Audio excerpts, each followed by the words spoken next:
Hey guys, it's Kim here. Welcome back into the kitchen. Today I am making Italian sun-dried tomatoes.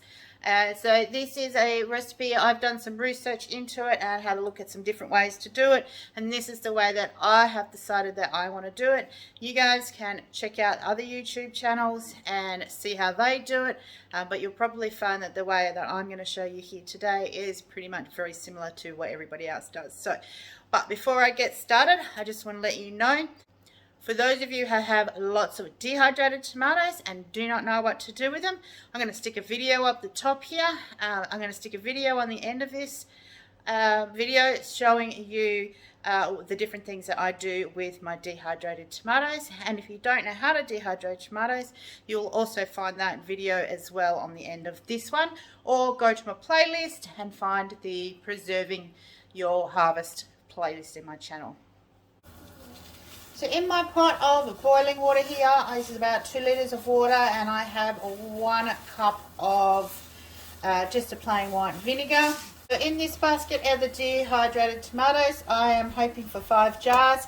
I'm not sure how many I'm going to get, but I'm just going to put that straight into the boiling pot here, and just going to make sure that they all end up under the water.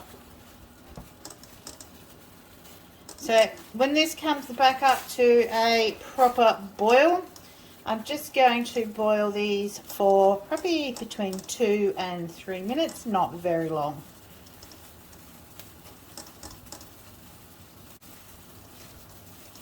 So this process is just to rehydrate and plump the tomatoes up. When we make sun-dried tomatoes, you need to fully rehydrate the tomatoes. Otherwise, the tomatoes can actually end up causing your jars to explode, because they'd be more fermenting than just sitting in the oil that we're going to be using.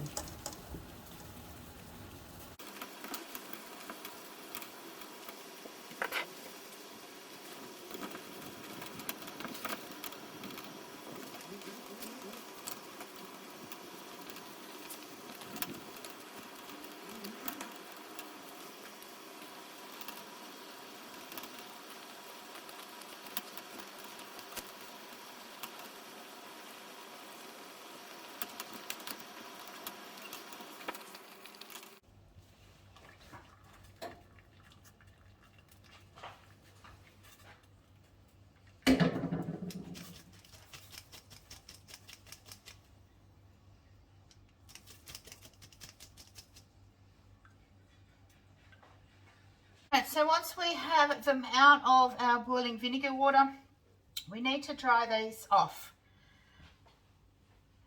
so that when we put them into the oil, 1, they're not hot, and 2, they are there's no moisture left on them. So you can use paper towel if you like. I'm just using my tea towels, really clean tea towels, because I don't have any paper towel left. And I try to not use paper towel where I possibly can. So you'll see now that these are quite pliable, and that is pretty much what we're actually chasing, is for a pliable dehydrated tomato. Some of them won't be quite as pliable, but that is perfectly fine for them to be that way.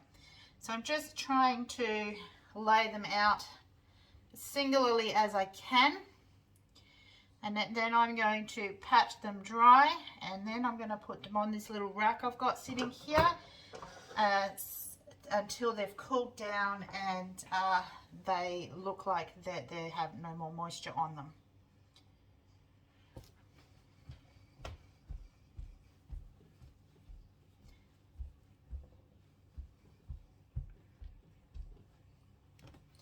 So as you can see, I have kind of flattened them out now, so I'm hoping that I have enough here for the 5 jars I want to do, but if I don't, I'll get what I can out of it. Now your size and shape of your tomato, it does not matter. If you don't want seeds in them, I have left mine. I always do them with the seeds. I don't spend the time removing the seeds out of my tomatoes for whatever it is that I'm doing with my tomatoes. So that is completely up to you. This will probably take, I don't know, half hour or so before I'm happy with these, maybe an hour. So once these are ready for going into the jars, and once my jars have been sterilized, I have them in the dishwasher because I sterilize a lot of my jars that way. And then I'll bring these back and show you how I'm going to put these together.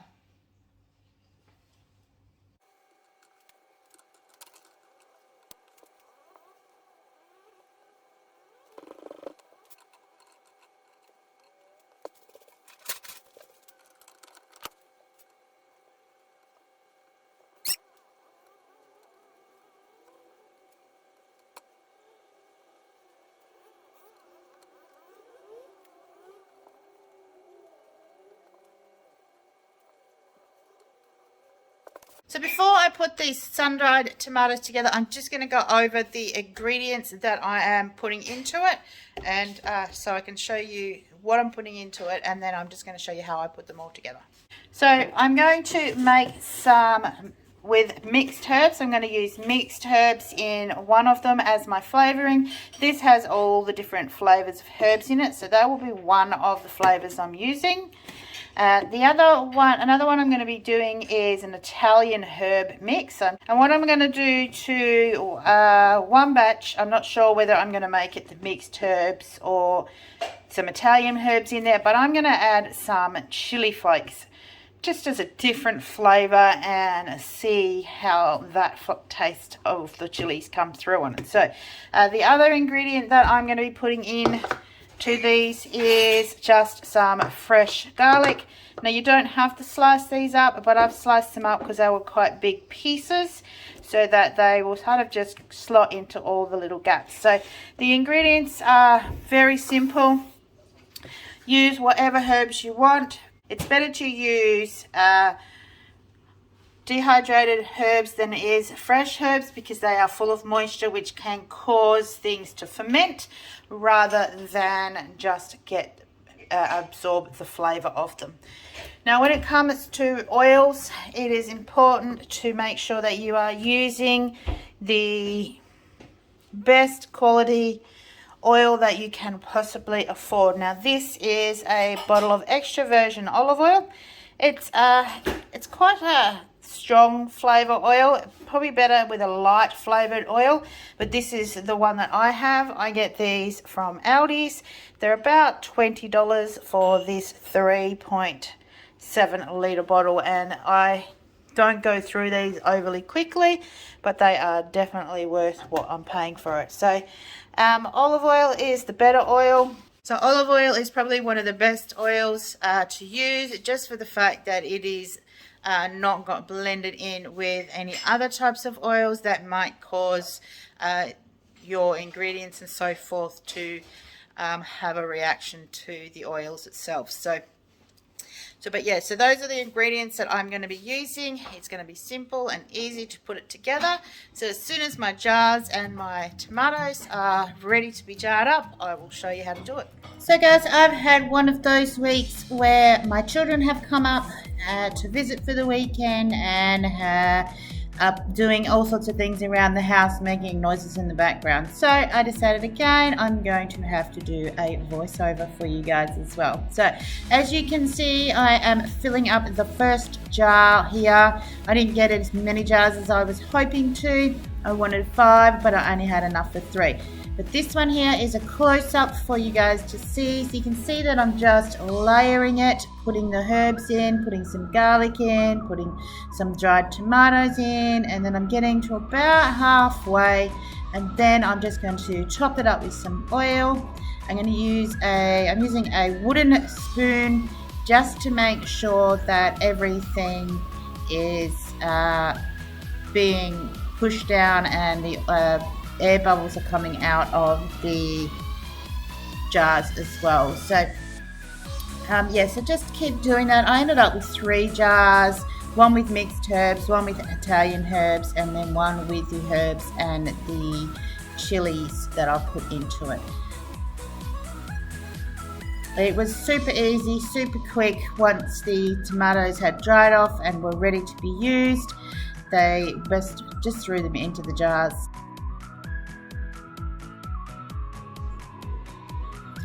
So now I'm just topping up the jars to make sure that everything is well covered with the oil.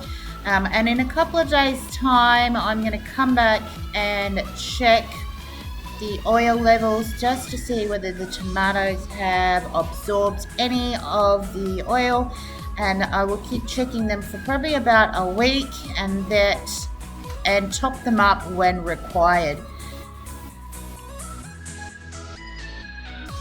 Any of the vegetables that are poking out of the top may get bacteria or mold or something on them, so just make sure that you have the lids on loosely to let any buildup of air out, and to make sure that the tomatoes are actually underneath the oil at all times. So guys, these are my jars. It's been probably a day and a half since I've checked on them.